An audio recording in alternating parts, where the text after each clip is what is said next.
Kamakailan, natuklasan ng Wuhan Institute of Virology sa China ang isang bagong coronavirus sa mga paniki na tulad ng COVID-19 nagdudulot ng panganib na makahawa.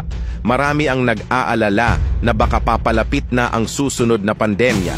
Kapag lumaganap ang mga salot, walang silbi ang kayamanan at katayuan at hindi mapigilan ng mga doktor o ng gamot ang ating pagkamatay. Ang Diyos lamang ang makapagliligtas sa ating buhay.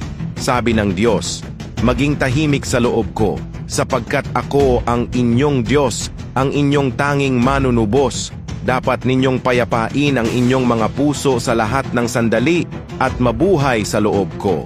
Ako ang inyong bato, ang inyong tagapagtaguyod.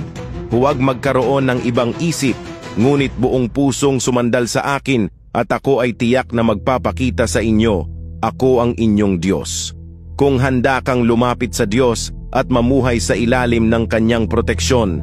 Amen.